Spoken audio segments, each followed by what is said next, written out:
All right, hey everybody, and welcome back. We are diving deep today into It's a deep end. into the deep end. That's right. We're talking all about Epic Games. epic games. You know them, you love them, or maybe you don't love them so much anymore after this whole thing. But $245 million. that's right, 245 million big ones that they're going to have to shell out because of this settlement. With the FTC. That's right, the FTC. Now, Federal Trade Commission. yeah, so we've got some really interesting stuff to dig into today, and this is all about players getting refunds.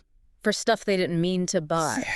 Like, can you imagine that? Like, you're trying to play your game, and then all of a sudden you're like, wait a minute. I just bought a a sparkly unicorn. sparkly unicorn. I didn't want that. I don't even like unicorns. Right. But now Hard to pay for you got to pay for it. So, so this is a big deal, and we're gonna get into all the nitty-gritty, Juicy details. all the juicy details. So buckle up. Muckle up. Now, before we really get into this whole refund thing, let's talk about, the big bad in the room, the FTC. Now, hold on. Yeah. Epic Games. Oh, right. Epic Games. Yes. I'm getting ahead of myself. Always do. Epic Games, the makers of Fortnite, which A lot of people are familiar with. a lot of people are familiar with. It's a hugely popular game. It is a huge game. Yeah. And they are in some hot water right now. So, 245 million.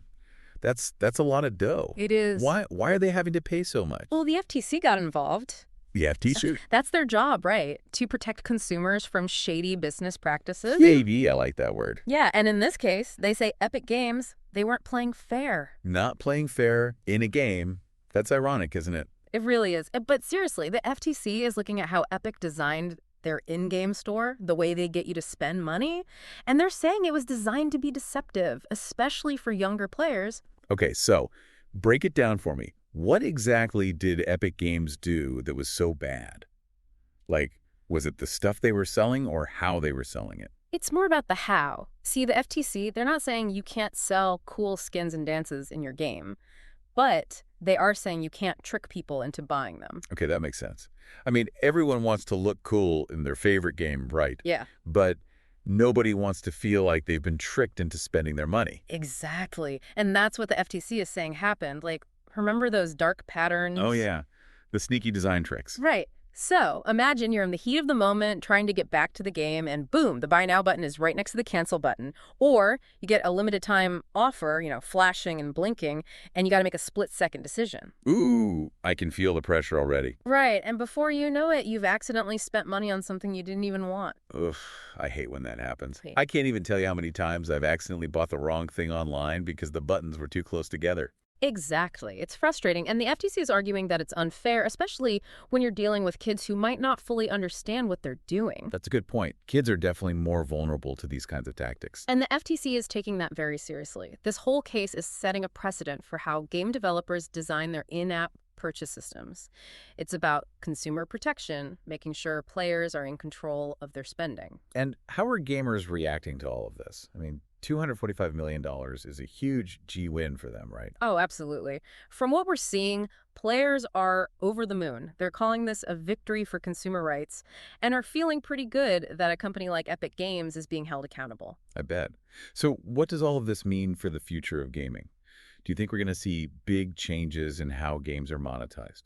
Well, it's hard to say for sure, but I think this case is sending a strong message to the industry. Developers are going to have to think twice about how they design their in-app purchase systems. Transparency and ethical monetization are becoming more important than ever. It's a good thing, right? Yeah. I mean, at the end of the day, everyone wants to have fun and enjoy their games without feeling pressured or tricked into spending money. Exactly. And it's a balancing act. Game development is expensive and companies need to make money, but it's about finding that sweet spot where players feel like they're getting value for their money and not being exploited. Well said. And, it brings up a really interesting question. Where do we draw the line between clever marketing and manipulation? I mean, isn't some level of persuasion inherent to any form of selling? That's a great point. It's a nuanced issue, and it's something that we as consumers need to be aware of. We need to be critical of the systems we interact with and understand the tactics being used to influence our decisions. Absolutely. And as parents, we have a responsibility to educate our kids about these things as well. It's all about making informed choices, right? Exactly. And this whole Epic Games case, it's just the tip of the iceberg. It's got people talking, and that's a good thing. This case was all about Fortnite. But are there other games out there that could be doing something similar? That's something to think about. Definitely. Well, on that note, I think it's time to wrap up another fantastic deep dive. Thanks for joining us today, everyone. Thanks for having me. And until next time, keep exploring, stay curious, maybe think twice before you hit that buy now button. Today is your lucky day. Today is the day that our $3 website works for you, paying you directly to your PayPal daily.